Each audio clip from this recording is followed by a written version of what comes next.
네, 안녕하세요. 소방안전관리자 학습 멘토 칩스입니다. 이번 시간에 살펴볼 주제는요. 23년도 8월부터 소방안전관리자 1급 과정에 새롭게 추가된 초고층 및 지하 연계 복합 건축물 재난관리에 관한 특별법에 대해서 다뤄보도록 하겠습니다. 약칭으로는 초고층 재난관리법이라고 하는데 저희는 그냥 더 편의상 초고층법이라고 줄여서 부르도록 하겠습니다. 이전 시간에도 말씀드렸던 것처럼 이 초고층법 또한 1급 소방안전관리자 과정에 추가된 지 얼마 안 됐기 때문에 아직까지는 출제 비중이 그렇게 높지는 않지만 한두 문제 정도 출제될 수 있기 때문에 전반적인 개요와 함께 예제도 풀어보면서 함께 내용 정리해 보도록 하겠습니다. 영상에서 사용하고 있는 교재는 2024 소방안전관리자 1급 찐정리 교재를 사용하고 있습니다. 네, 그럼 바로 시작해 보도록 하겠습니다. 먼저 이 초고층법이 만들어진 이유, 그 배경부터 살펴보면 서울에는 롯데타워가 있고 부산에는 마린시티가 있죠. 이렇게 엄청 크고 높은 초고층 건축물이 들어서면서 여기서 한번 화재나 재난이 발생하면 이게 진짜 또 엄청난 대규모 재난으로 확산될 위험이 커지고 있다. 그래서 이러한 초고층 또는 지하 연계 복합 건축물에 대해서는 건물을 짓는 설계 단계부터 꼼꼼하게 검토하는 건 물론이고 종합적인 모든 상황의 재난이나 화재 등을 종합적으로 관리할 수 있는 재난 방제 시스템을 구축해서 피해를 줄이고 예방할 수 있게 하려고 이러한 초고층법을 만들게 되었다. 자, 그러면 이 초고층법이 적용되는 그 적용 대상은 뭐가 될까요? 이미 이 법 이름에서 적나라하게 말해주고 있죠. 첫 번째, 초고층 건축물. 그리고 두 번째, 지하 연계 복합 건축물. 그리고 그 외에도 이에 준하여 재난 관리가 필요하다고 대통령령으로 정하는 건축물이나 시설물들이 이 초고층법이 적용되는 대상물이 될 텐데요. 그럼 우리는 여기서 말하는 초고층 건축물이라는 게 뭔지, 또 지하 연계 복합 건축물이라는 건 뭔지 정확히 알고 있어야 되겠죠? 그래서 용어의 정의 부분을 보시겠습니다. 먼저 1번. 이 초고층법에서 말하는 초고층 건축물이라는 게 뭐냐면 층수가 50층 이상인 건축물. 이거 우리 높이로는 어떻게 치환한다 그랬죠? 한 층에 보통 4m로 잡아서 50층이면 높이로는 약 200m 이상인 건축물이라고 했죠. 그래서 건축법상 50층이 넘어가는 50층 이상의 건축물을 우리가 초고층 건축물이라고 얘기를 하고요. 이러한 초고층법에 적용을 받는다. 이렇게 보시면 되겠습니다. 그다음 지하 연계 복합 건축물이라는 건 다음의 요건을 모두 갖춘 것을 얘기하는데요. 첫 번째, 층수가 11층 이상이거나 또는 1일, 하루에 수용하는 인원이 5,000명 이상인 건축물로서 지하 부분이 지하 역사 또는 지하도 상가와 연결되어 있는 건축물이어야 한다. 근데 거기에 두 번째 조건, 그 건축물 안에 문화, 집회시설이나 판매시설, 운수시설, 업무시설, 숙박시설, 그리고 위락시설 중에서는 유원시설업이나 대통령령으로 정하는 어떤 용도의 시설이 하나 이상 자리 잡고 있는 건축물일 때 우리가 이걸 지하 연계 복합 건축물이라고 부르는 걸로 정했다는 거예요. 자, 일단 첫 번째 조건은 그림으로 보시면 이런 얘기죠. 이 건물이 11층 이상이거나 또는 하루 수용 인원이 5,000명 이상인데 이 건물의 지하 부분이 지하 역사나 또는 지하 상가랑 연결돼 있는 거예요. 요즘은 이런 건물 진짜 많죠. 막 지하철역 내리면 백화점이랑 바로 연결되거나 이런 형태의 복합 건축물을 쉽게 접할 수 있는데요. 또 이러한 구조이면서도 그 안에 각종 판매 시설이라던가 또는 뭐 호텔 같은 숙박 시설, 문화 시설, 또 유원 시설업 같은 시설이 입점해 있는 거예요. 유원 시설업이라는 건 놀이동산이나 키즈 카페 같이 전기나 기계 장치를 이용해서 노는 시설이 갖춰져 있는 곳이라고 보시면 되겠고, 그 외에 여기서 말하는 대통령령으로 정하는 용도의 시설이라는 거는 의료시설 중에서 종합병원이나 요양병원 이러한 시설들이 이 건물 안에 하나 이상 들어가 있으면 우리는 이걸 지하 연계 복합 건축물이라고 한다는 거예요.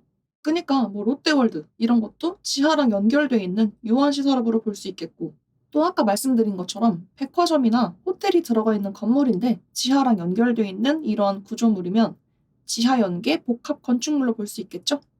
그래서 이렇게 크게 두 가지, 50층 이상이거나 또는 높이가 200m 이상인 초고층 건축물이나 또는 11층 이상이거나 수용 인원이 5,000명 이상인데 지하랑 연결되어 있고 또 그 안에 판매시설이나 뭐 업무시설, 놀이동산, 종합병원, 문화시설 이런 것들이 들어가 있는 지하 연계 복합 건축물이면 이 초고층법의 적용을 받는 대상이다. 이렇게 정리해 주시면 되겠고요. 그다음 관계 지역이라는 건 이러한 초고층 건축물이나 기타 건축물 등의 시설물과 그 주변 지역을 포함해서 재난의 예방, 대비, 대응 및 수습 활동에 필요한 지역으로 대통령령으로 정하는 지역을 관계 지역이라고 합니다. 그러니까 예를 들어서 어떤 건축물이나 초고층 건축물에 어떠한 화재나 재난이 발생할 위험이 있어요. 또는 실제로 재난이 발생할 수도 있겠죠. 그래서 이 시설물과 그 주변 지역 등에 대해서 재난에 대한 예방, 대비부터 혹시라도 재난 등이 발생한다면 그에 대한 대응과 수습 활동까지 이러한 예방, 대비, 대응 및 수습 활동에 필요한 지역이라고 대통령령에 따라서 일정 지역을 묶어서 정하는 게 관계 지역이라는 거죠. 다음 이러한 관계 지역 안에서 초고층 건축물은 빼고 나머지 건축물이나 시설물을 일반 건축물 등이라고 하고요. 다음 관계인은 우리 이미 알고 있듯이 초고층 건축물이나 또는 그냥 일반 건축물에서의 소유자, 관리자, 점유자를 묶어서 이 건물의 관계인이라고 했었죠. 그리고 이 관계인과는 조금 구분해 주셔야 하는 게 이 건물에 대한 관리 책임을 진 사람을 관리 주체라고 하는데요. 보통은 그 건물의 소유자, 건물주나 또는 그 관리 직책을 맡고 있는 관리자가 이러한 관리 주체가 되겠습니다. 그래서 앞으로 보실 때 우리가 소방관계 법령에서는 대부분의 어떠한 책임이 있는 사람들을 이 건물의 관계인이 이렇게 얘기를 했었는데 이 초고층 건축물에서는 대부분의 책임을 가지는 게 관리 주체라는 거. 소유자와 관리 직책을 맡고 있는 관리자를 묶어서 우리가 관리 주체라고 한다는 거 체크해 주시고 마지막으로 총괄 재난 관리자가 있는데요. 이 초고층 건축물에서는 종합적인 방제 시스템을 구축해서 관리한다고 했었죠. 그래서 이러한 전반적인 종합 대책과 안전 관리를 위해서 이 초고층 건축물 등에 대한 재난 및 안전 관리 업무를 총괄하는 총괄 재난 관리자가 필요합니다. 그래서 바로 다음에 보실 내용이 이러한 총괄 재난 관리자에 대한 내용인데요. 우선 총괄 재난 관리자의 개요를 보시면 초고층 건축물 등에서 전반적인 종합 대책 및 안전 관리를 위해 각 분야별 안전 관리자를 총괄, 감독하는 등 재난 관리를 주도하고 또 관계 지역 내에 재난 관리 업무를 협의 조정하는 등의 역할을 수행하는 것이 이 총괄 재난 관리자의 업무라고 하죠. 그래서 이 각 분야의 안전 관리자들을 총괄하기도 하고 또 관계 지역 내에서 재난 관리 업무를 협의하기도 하는 이러한 역할을 하는 것이 총괄 재난 관리자의 역할이 되겠습니다. 자, 그래서 이러한 총괄 재난 관리자의 업무를 조금 더 구체적으로 나타낸 것이 다음 항목에 정리되어 있는데요. 크게 총 12가지가 있죠. 그래서 이 12가지 사항을 좀 더 암기하기 쉽게 옆에 팁 칸에 정리해 두었는데 간략하게만 살펴보면요. 이런 총괄 재난 관리자는 안전관리 계획, 예방 계획, 피해 경감 계획, 이러한 계획을 세워서 실천해야 하겠고 또 평상시에는 그 건물에 있는 사람들한테 교육 훈련도 해야 하고 또 안전과 관련한 사항에 대해서 홍보도 하고 주기적으로 점검도 실시하도록 해야 되겠죠. 이러한 예방을 위한 어떠한 계획이나 교육 훈련, 점검에 관한 업무를 수행할 것이고 또 모든 재난 등에 대해서 종합적으로 컨트롤할 수 있도록 컨트롤 센터인 종합 방제실을 설치 운영해서 그에 관련한 관리 체제를 구축해서 운영해야 하겠습니다. 이 종합방제실 관련한 내용은 나중에 또 다른 단원으로 볼 거니까 지금은 초고층 건축물에는 컨트롤 타워 같은 종합방제실과 관리 체제를 구축해서 운영하는구나. 이렇게만 참고해 주시면 되겠고요. 또 유해 물질이나 위험 물질에 대한 관리, 그리고 초기 대응대를 구성해서 혹시라도 무슨 일이 발생하면 정예부대가 딱 튀어나가서 바로 재빠르게 이런저런 대응을 할 수 있도록 이러한 대비, 대응 체제를 구성하고 운영하는 것도 총괄재난관리자의 업무가 되겠습니다. 마지막으로는 사람들을 안전하게 대피시킬 수 있도록 피난 유도 및 대피에 관한 사항과 또 피난 안전구역을 설치해서 운영하는 것에 관한 사항까지 이렇게 종합적인 안전관리 업무를 수행하는 것이 총괄재난관리자 역할이 되겠고요. 초고층 건물의 관리 주체, 즉 그 건물에 대한 책임이 있는 건물주 같은 소유자나 또는 관리 직책이 있는 관리자는 이러한 총괄 재난 관리자를 두어서 우리의 이 거대한 건물의 안전과 관련한 사항들을 종합적으로 관리할 수 있도록 해야 되겠고 또 이러한 총괄 재난 관리자는 다른 법령에 따른 안전 관리자를 겸하면 안 되겠습니다. 이거 우리 특일급 대상물도 소방안전 관리자가 다른 안전 관리자 겸하면 안 된다고 얘기했었죠. 그것처럼 이 초특급, 초고층 건축물도 마찬가지로 대빵인 총괄 관리자가 다른 안전관리자를 겸하면 안 된다. 그리고 다음 넘어가서 이런 총괄 재난 관리자가 될 수 있는 사람의 자격을 보겠습니다. 일단 첫 번째, 우리한테 익숙한 거. 이번에 특급 소방안전관리자로 선임될 수 있는 자격이 있는 사람이면 이 총괄 재난 관리자 자격이 있고요. 그 외에는 건축, 기계, 전기 분야 기술자라고 보시면 되겠습니다. 1번 건축사 또는 건축, 기계, 전기, 토목, 안전관리 분야의 기술사이거나 3번 마찬가지로 건축, 기계, 전기, 토목, 안전관리 분야 기사로서 재난 및 안전관리에 관한 실무 경력이 5년 이상인 사람 또는 건기전토 안전관리 분야 산업기사로 재난 및 안전관리 경력 7년 이상인 사람 마지막으로 주택관리사로 재난 및 안전관리 경력이 5년 이상인 사람이 이런 총괄재난관리자가 될 수 있는 자격이 되겠습니다.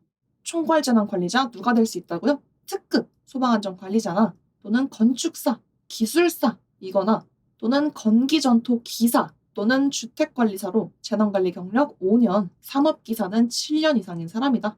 자, 그다음 그러면 이런 총괄재난관리자의 선임에 대한 내용이 또 등장해 주겠죠. 그 내용을 보시기 전에 우선 아주 간단한 내용을 하나 먼저 짚어보겠습니다. 이거는 다음 편인 재난 및 안전관리 기본법 편에서도 같이 써먹어야 하는 내용인데요. 우리나라에서는 재난안전대책본부라는 것이 있어요. 말 그대로 사회적 재난이나 대규모 재난을 조정하고 관리하는 기관이죠. 그래서 이 재난안전대책본부에는 크게 중앙대책본부가 있고요. 또 각 지역을 담당하는 지역대책본부 이렇게 두 가지가 있습니다. 그래서 우리가 주로 뉴스에서 자주 보는 건 중앙안전대책본부로 막 중대본의 발표에 따라서 또는 중앙안전대책본부 본부장에 따르면 이런 기사를 자주 접해보셨을 거예요. 이런 식으로 주로 우리가 뉴스에서 볼 만큼 아주 사회적으로 심각한 재난 상황이거나 또는 대규모 재난인 경우에는 중앙에서 관리를 하고 조정을 하게 되는데 이 중대본, 중앙대책본부는 행정안전부 산하 기관이라서 이 중대본의 대표 책임자, 바로 중앙안전대책본부장은 보통 행안부 장관이 맡게 됩니다. 또는 뭐 해외 재난 시에는 외교부 장관이 이런 본부장을 대신하기도 하는데 기본적으로는 이 중대본, 중앙은 행안부 산하의 기관이라서 중대본의 장, 중앙대책본부장은 행안부 장관이 보통 맡고요. 그러면 중앙이 아니라 각 지역에 해당하는 지역재난안전대책본부의 본부장은 누가 될까요? 이 지역본부의 경우에는 크게 시도와 시군구로 나눌 수 있는데요. 참고로 시도에서 말하는 시는 무슨 특별시, 광역시 이때의 시를 얘기하고요. 그보다 조금 더 작은 시군구에서 말하는 이 시는 뭐 성남시, 남양주시, 구미시, 경주시, 김해시 이러한 일반시를 얘기합니다. 또 군으로는 담양군, 영덕군, 울진군 이러한 시군구 단위가 있고 또 그보다 큰 시도 단위로 나눌 수가 있는데요. 자, 그러면 문제. 지역 재난안전대책본부 중에서 시도의 본부장을 누가 맡을까요? 바로 시도지사가 본부장이 됩니다. 그러면 시군구 단위에서는 본부장이 누가 될까요? 바로 시장, 군수, 구청장 등이 이 본부장이 되겠습니다. 간단하죠? 자, 여기까지만 대략적으로 짚어보고 우리가 이제부터 원래 보려고 했던 내용은 바로 이겁니다. 초고층 건축물 같이 아주 초특급으로 특별히 더 안전하고 철저하게 관리해야 하는 이러한 건물은 총괄 재난 관리자까지 갖춰서 아주 세심하게 관리를 해야 한다고 했잖아요. 그래서 이 총괄 재난 관리자를 선임하는 지정하는 그 기준은요. 기본 폼이 우리가 이미 알고 있는 소방안전관리자나 또는 위험물안전관리자의 선임과 거의 동일합니다. 이 관리자를 뽑아야 하는 기준일로부터 선임은 언제? 30일 내. 그리고 선임을 했으면 신고는 언제? 14일 내에 신고한다. 이거는 동일한데요. 이 초특급, 초고층을 담당하는 총괄재난관리자는 뭐가 다르냐면 이러한 기준일로부터 30일 내에 선임, 그러니까 지정해야 하는 건 동일한데 이렇게 지정하고 나서 일종의 선임 신고 같은 이 지정 등록 신청을 할 때에는 이 총괄재난관리자를 지정한 날로부터 14일 내에 누구한테 지정 등록을 제출하냐면 시군구 재난안전대책본부의 본부장에게 제출합니다. 우리 소방안전관리자나 또는 나중에 볼 위험물안전관리자는 선임을 하면 누구한테 신고하죠? 소방본부장 또는 소방서장, 즉 우리 동네 가까운 관할 소방서나 소방본부에 신고를 했는데 이 초고층을 관리하는 총괄재난관리자는 누구한테 지정 등록을 신청한다고요? 시군구 지역대책본부의 본부장에게 신고한대요. 이게 큰 차이점이죠. 그래서 이거를 왜 이렇게 만들었나 생각해 보면 초고층 건축물은 일단 사이즈로 보나 또 안에 들어가는 수용 인원수로 보나 일반 건축물들과는 급이 다르죠. 체급이 달라요. 그래서 맨 처음에 말한 것처럼 여기서 뭔 일이 생기거나 또는 이 주변 어딘가에서 막 지진이 나거나 싱크홀이 생기거나 그래 버리면 이 위험성이 비단 이 건물 하나만의 문제가 아니라 아주 지역 차원의 대규모 재난이 될 수도 있고 또는 화재가 발생하더라도 그 화재를 못 잡으면 아주 어마어마한 대규모 지역 화재로 번져나갈 위험도 있겠죠. 그니까 우리 지역 안에 이렇게 몸집도 크고 그만큼 우리 지역을 대표해서 유명하기도 하지만 반대로 또 그만큼 위험성도 엄청 큰 이러한 건물들이 뭐가 있는지 늘 예의주시하면서 잘 관리를 해야 되겠죠. 그래서 이러한 초고층 건축물의 안전 관리를 총괄하는 총괄 재난 관리자가 누가 됐는지 그거를 누가 예의주시한다고요? 그 지역 단위에서 예의주시를 하는데 근데 이걸 또 너무 크게 막 서울특별시, 부산광역시 이렇게 너무 큰 단위로 관리를 해 버리기에는 문제가 좀 있는 게 서울특별시에만 초고층 건축물이 24개가 있고요. 부산에는 무려 40개나 있어요. 그래서 예를 들어서 서울로 치자면 초고층 건물이 송파구에도 있고 영등포구에도 있고 강남구에도 있고 양천구에도 있고 막 이런 거예요. 앞으로도 계속 여기저기 지어 올려지겠죠. 그니까 이거를 그냥 시도, 뭐 특별시, 광역시 이런 단위로 묶어 버리기에는 한도 끝도 없고 또 예의주시하면서 관리하기에도 약간 허점이 생길 수밖에 없겠다. 그래서 어떻게 한다? 그런 특별시, 광역시 이런 시도 단위로 관리하는 게 아니라 그것보다는 조금 더 섬세하게 시, 군, 구 단위로 관리를 하겠다. 그러니까 송파구면 송파구, 영등포구면 영등포구, 강남구면 강남구 이렇게 시군, 구 단위로 관리를 해서 총괄 재난 관리자를 누구한테 올린다? 시군구 지역대책본부장에게 올린다. 그래서 언제까지? 이 지정 등록 신고는 지정되고서 14일 내에 그래서 기본 폼인 선임은 30일 내, 신고는 14일 내는 동일한데 다만 이 초고층 건축물에서 총괄재난 관리자한테만 적용되는 변수는 시군구 본부장에게 지정 등록 신청을 한다는 점 기억해 주시고요. 그리고 이제 이 총괄재난 관리자를 선임해서 지정해야 하는 경우와 또 그 기준일은 어려운 내용이 없으니까 아래 표 내용을 참고해 주시면 되겠습니다. 그러니까 뭐 누가 해임을 했다. 그러면 해임 또는 퇴직한 날부터 선임, 지정은 언제까지? 30일 내에 지정해야 한다. 뭐 이런 내용들 한 번씩 읽어봐 주시고요. 그다음 넘어가서 총괄재난 관리자도 소방안전 관리자나 보조자가 2년 주기로 실무 교육 받았던 것처럼 이 총괄재난 관리자도 2년 주기로 교육을 받아야 하는데요. 이때도 마찬가지로 총괄재난 관리자로 선임이 되면 6개월 내에 일단 먼저 교육을 받고 그 이후로는 2년마다 1회 이상 보수 교육을 받으면 되겠습니다. 이건 다 이미 우리 알고 있는 내용이죠. 그래서 이때는 소방청장 또는 소방청장이 지정한 기관에서 교육을 받아야 하겠고요. 이 총괄재난 관리자의 교육 사항은 아까 봤던 총괄재난 관리자의 업무와 내용이 비슷하니까 한 번씩 읽어보시면서 체크해 주시면 되겠습니다. 자, 그 다음에는 기타 관리 주체의 방제 계획이라고 되어 있는데 이건 뭐냐면 지금까지 본 총괄 재난 관리자 말고 그 초고층 건물을 가지고 있는 소유자이거나 또는 그 외에도 관리 책임이 있는 관리자를 묶어서 우리가 뭐라고 한다고 했죠? 관리 주체라고 한다고 했어요. 그래서 그 건물 소유자나 관리자 같은 관리 주체가 해야 하는 일이라고 보시면 되겠는데요. 먼저 1번, 재난안전관리를 위해서 협의회를 구축해야 한대요. 언제? 이 관계 지역 안에 관리 주체가 둘 이상일 때. 그러니까 뭐 단적으로 얘기하자면 이 관계 지역 안에 초고층 건물 같은 게 두 개가 있는데 각각의 소유자가 달라요. 이러면 이 관계 지역 안에 관리 주체가 둘 이상이 되는 경우죠. 또는 뭐 엄청 큰 건물이랑 막 지하 상가랑 다 연결되어 있는데 이 각각의 관리 책임을 맡고 있는 사람이 각자 다르다거나 이러한 경우에는 이 사람들이 머리를 맞대고 상의를 해야 된다 이거죠. 그래서 관계 지역 내에 관리 주체가 둘 이상이면 이 관리 주체들은 재난 및 안전관리 협의회를 구성하고 운영해야 되겠고요. 이 관리 주체는 또 그 건물의 상시 근무자 또는 거주자에 대해서 즉 그 건물에 살고 있거나 내내 쓰고 있는 사람들을 대상으로 교육 및 훈련을 진행해야 하겠습니다. 우리 이거 비슷한 내용을 소방안전관리 대상물에서도 봤어요. 그때는 관계인이 근무자 및 거주자 등을 대상으로 소방훈련 및 교육했었죠. 그거랑 비슷하다고 보시면 되는데 다만 이때는 이 관계인에는 소유자, 관리자 외에도 그 건물을 쓰고 있는 점유자들도 들어갔지만 이 초고층 건축물에서는 관리 주체라고 해서 어떻게 보면 그 관계인보다는 훨씬 더 협소하게 그 책임이 훨씬 더 직접적인 대상들만 들어가죠.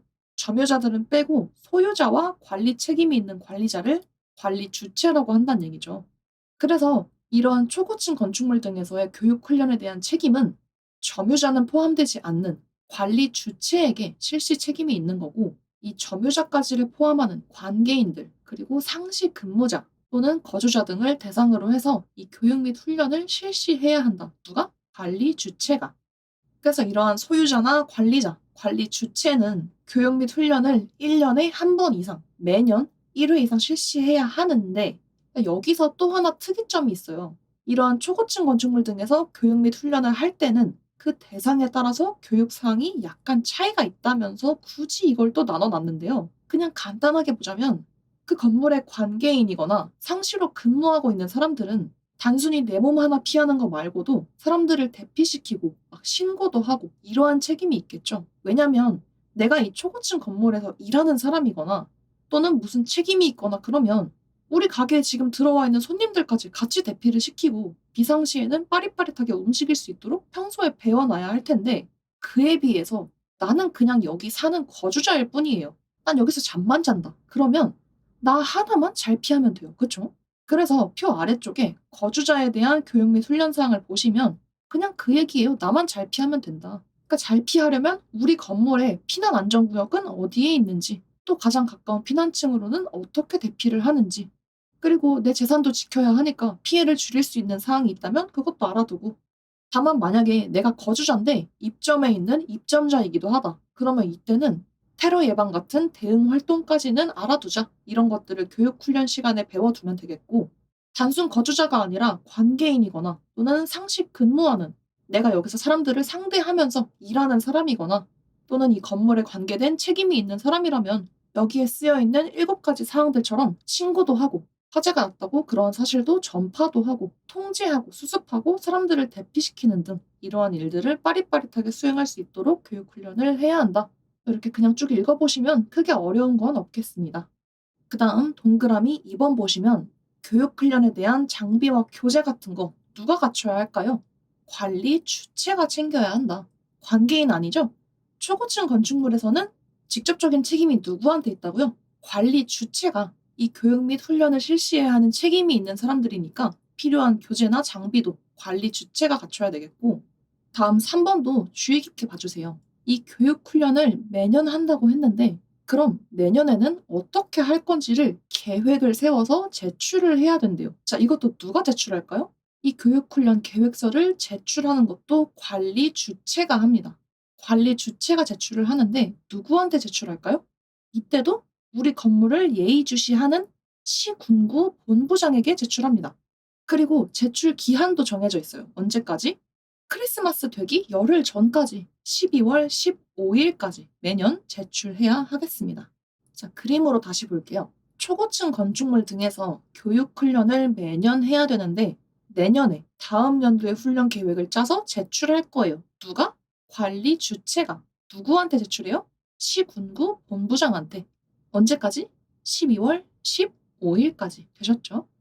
자, 그리고 이렇게 교육 훈련을 하려는데 이때 소화, 불을 끄거나 또는 피난 훈련이나 방화 관리상 필요한 교육이 포함되어 있다면 이거 딱 봐도 막 불 끄고 피난 시뮬레이션도 돌려보고 이런 거는 이 분야의 전문가가 필요한 일이겠죠. 관리 주체 혼자서는 자체적으로 하기도 어렵고 또 전문적인 교육이 필요한 부분이기 때문에 이때는 가까운 소방서, 관할 소방서장과 교육 내용이나 방법 이런 것들을 협의해야 되겠습니다. 근데 이 소방서에 협조를 구하고 협의를 하려면 미리미리 약속을 잡아야 되겠죠? 그래서 이렇게 소방서장과 협의가 필요한 경우에는 최소 2주 전에 교육훈련 예정일 14일 전까지 관할 소방서장과 협의를 해야 되겠고요.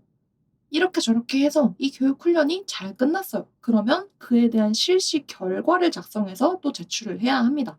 누가 누구한테? 딱 보이시죠? 관리 주체가 결과까지 작성해서 시군구 본부장에게 제출하는데 제출 기한은 얼마? 교육훈련을 한 날부터 열흘, 10일 안에 제출하고 그 결과는 1년간 보관합니다. 자, 근데 여기서 지금 이 소방관계법령에서 배웠던 소방교육 및 훈련은 보관 기간이 2년 아니었나? 이거 지금 떠올리신 분들 대단하십니다. 박수 한번 치고 갈게요. 이거 떠올리셨다면 거의 뭐 합격 문제 없죠. 만약에 생각 안 나신 분들 계시다면 괜찮습니다. 지금 같이 비교 한번 해볼게요.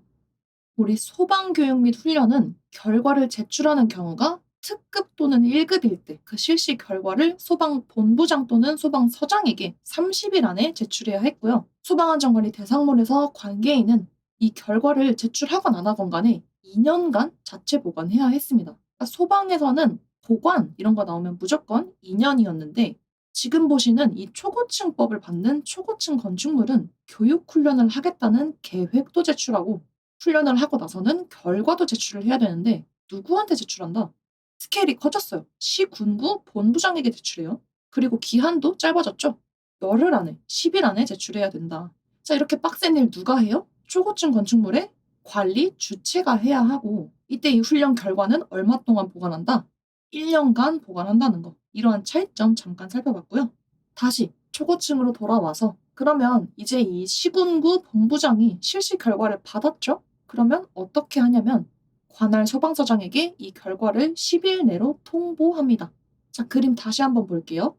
초고층 건물 등에서 교육훈련을 매년 하는데 계획도 짜고 실시하고 제출하는 거 누가 해요?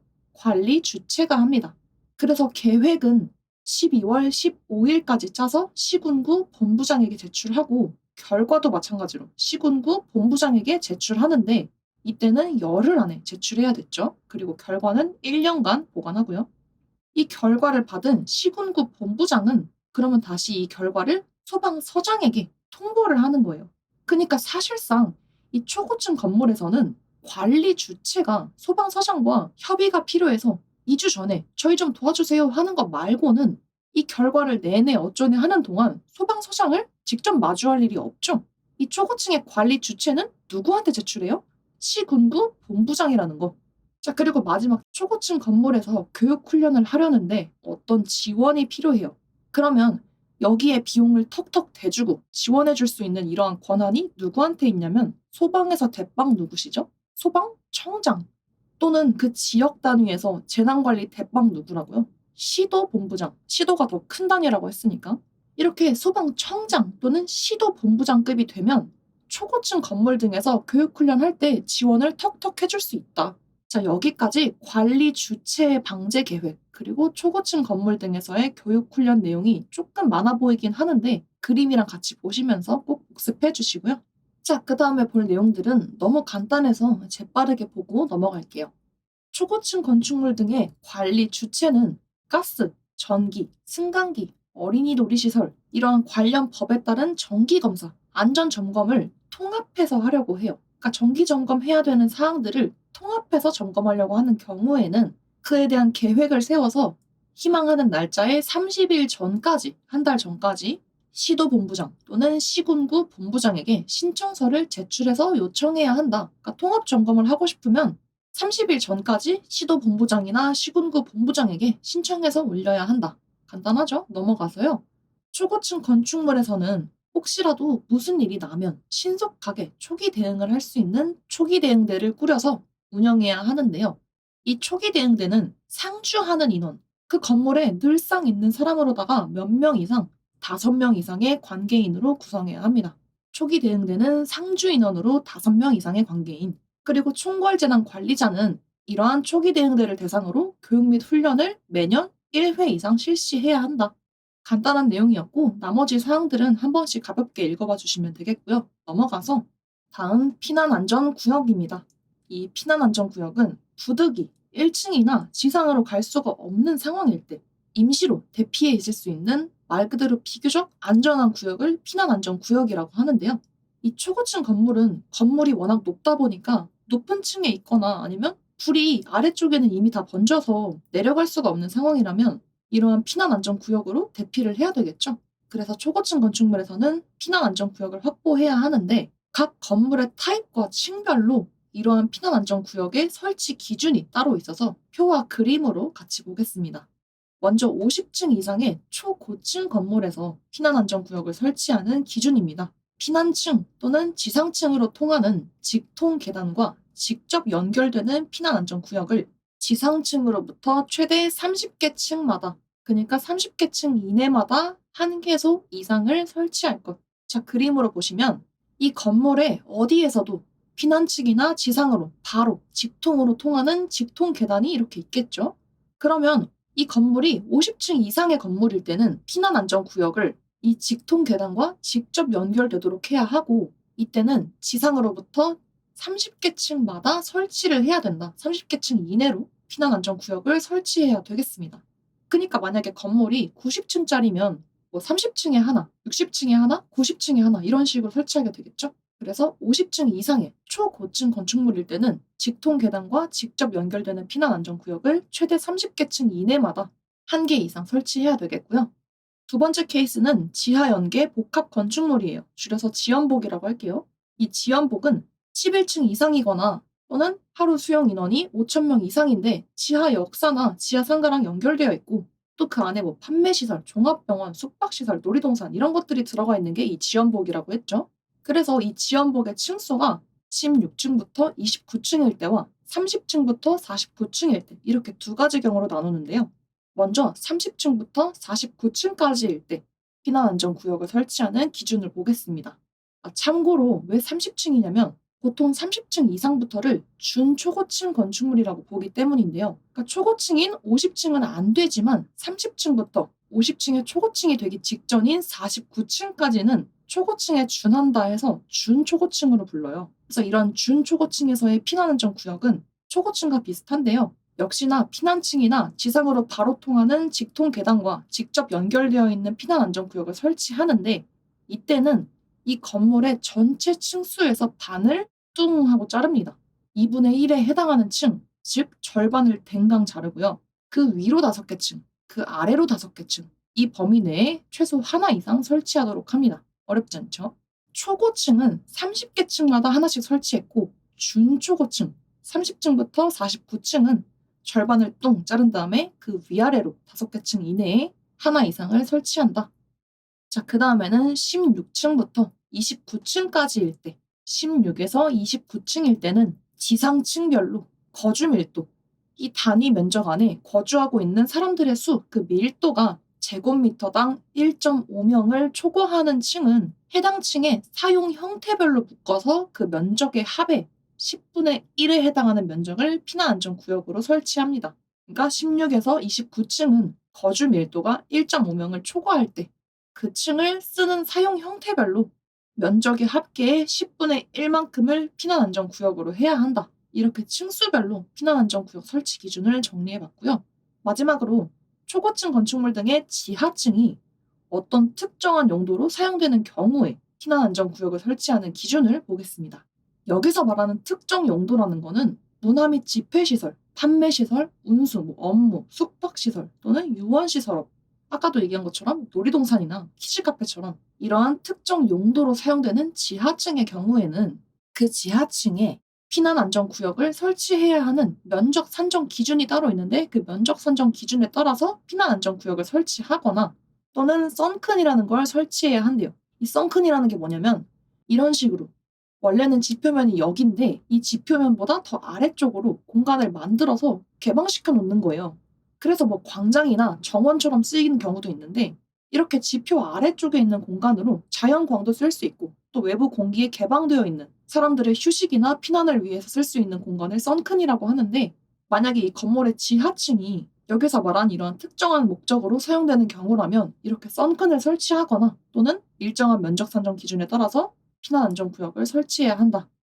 여기까지 초고층 건축물 등에 설치해야 하는 피난안전구역의 설치 기준이었고요. 초고층법의 마무리는 역시 벌칙이죠. 근데 내용이 별거 없어요. 아주 깔끔합니다. 초고층법에는 딱 두 개의 벌금과 두 개의 과태료가 있는데요. 먼저 5년에 5천 벌금이 가장 강한 처벌이에요. 그래서 피난안전구역을 설치 운영하지 않았거나 또는 폐쇄 차단 행위를 한 경우에 5년 5천 벌금이 되겠습니다. 우리 폐쇄 차단 행위 이거 소방관계 법령에서도 5년에 5천이었죠? 그거 생각하셔서 이 초고층 법에서도 사람들이 우르르 가서 대피할 수 있는 이 피난안전구역을 아예 설치 운영을 하지 않았거나 또는 쓰지 못하도록 폐쇄 차단을 하는 경우에는 가장 강력한 5년에 5천 벌금을 물게 할 것이고, 또 소방관계법에서 소방안전관리자가 있었다면 이 초고층법에서는 총괄재난관리자가 있었는데 이런 총괄재난관리자를 안 뽑은 경우, 지정하지 않은 경우에도 소방안전관리자 미선임 때처럼 동일하게 300만 원 벌금에 처합니다. 미선임은 300 벌금. 다음, 초기 대응들을 구성 운영하지 않은 경우에는 과태료 중에서 500만 원 이하의 과태료에 처해지고요. 또 다음 것도 소방법이랑 되게 비슷해요. 겸직하면 안 되는데 겸직하면 얼마다? 300 과태료고 또 훈련 교육을 안 하면 이때도 300 과태료다. 자, 이렇게 초고층법의 벌칙까지 정리해 보았고요. 그러면 이번에도 간단하게 예제 몇 개 풀어보고 마무리해 보도록 하겠습니다. 1번. 초고층 및 지하연계 복합 건축물 재난관리에 관한 특별법에서 정하는 용어 중에서 다음의 설명에 해당하는 용어로 옳은 것을 고르시오. 초고층 건축물 등 또는 일반 건축물 등의 소유자 또는 관리자, 여기에 해당하는 용어는 무엇일까요? 이 초고층법에서 소유자 또는 관리 책임이 있는 관리자를 묶어서 관리 주체라고 했습니다. 그러니까 점유자를 포함하는 소관점이면 관계인이고 소유자 관리자면 관리 주체다. 그리고 총괄재난관리자는 재난안전관리 업무를 총괄하는 총괄자가 총괄재난관리자라는 거. 이 등장인물들을 정확히 이해하고 계시는 것이 중요하겠습니다. 다음 2번. 초고층 건축물 등에서 총괄재난관리자의 지정 및 기타 관리 주체의 방제 계획에 대한 설명으로 옳은 것을 고르시오. 자, 1번. 초고층 건축물 등의 관계인은 규정의 기준일로부터 30일 내에 총괄재난관리자를 지정해야 한다. 1번 맞나요? 틀리나요? 1번은 틀린 설명입니다. 왜죠? 총괄재난관리자를 지정해서 뽑아야 하는 책임, 누구한테 있냐면 관계인이 아니라 관리 주체에게 있다는 점. 그래서 관리 주체가 총괄관리자를 지정해야 하기 때문에 1번은 옳지 않은 설명이고요. 2번. 관리 주체는 총괄재난관리자를 지정한 날부터 14일 내에 소방본부장 또는 소방서장에게 지정 등록 신청을 제출합니까? 아니죠. 이 총괄재난관리자 지정했다고 올리는 거 누구한테 올려요? 우리 행정구역에 이렇게 큰 초고층 건물이 있었네? 예의주시하는 지역재난안전대책본부의 시군구 본부장에게 지정 등록 신청을 올려야 했습니다. 그래서 옳지 않은 설명이고요. 다음 3번. 초고층 건축물 등의 관리 주체는 교육 및 훈련을 매년 1회 이상 실시해야 하고 다음 연도의 교육훈련 계획을 수립해서 매년 12월 31일까지 제출하나요? 아니죠. 뭔가 이상하죠? 관리 주체가 매년 교육훈련을 실시해야 하고 다음 연도에 계획을 짜서 제출하는 것도 맞는데 이때 기한은 12월 15일까지였습니다. 매년 12월 15일까지 시군구 본부장에게 제출해야 하니까 3번도 틀린 설명이고요. 4번. 관리 주체는 교육훈련 실시 결과를 작성해서 교육훈련을 한 날부터 10일 내에 시군구 본부장에게 제출하고 1년간 보관한다. 맞습니다. 열흘 안에 제출하고요. 보관은 1년간 보관합니다. 옳은 설명이므로 정답은 4번이 되겠습니다. 마지막 3번 문제입니다. 30층 이상, 49층 이하인 지하연계 복합 건축물에 설치하는 피난안전구역의 설치 기준으로 옳은 것을 고르시오. 자, 이거 그림 바로 떠올려 주셔야 되겠죠? 준초고층 30에서 49층은 어땠냐면 절반을 댕강 잘라서 위아래로 5개 층 범위 내에서 1개 이상 설치하는 거였죠? 그래서 정답은 3번이 되겠습니다. 자, 이렇게 초고층 재난관리법에 대해서 정리해 보았고요. 영상에서 사용한 교재는 영상 아래쪽 더보기란과 고정 댓글에 구매처를 첨부해 놓았으니까 필요하신 분들께서는 같이 활용해 주시면 감사드리겠습니다. 네, 그럼 이번 시간도 시청해 주셔서 감사드리고 영상이 도움이 되셨다면 좋아요와 구독 한 번씩 꾹 부탁드리고 또 제가 집순이라서 남겨주시는 댓글들 읽는 게 또 제 삶의 낙이거든요. 그래서 재밌는 댓글 많이 남겨주시면 제가 읽으면서 또 더 힘을 내서 좋은 영상 만들 수 있도록 최선을 다하겠습니다. 네, 그럼 저는 다음 영상에서 뵙겠습니다. 감사합니다.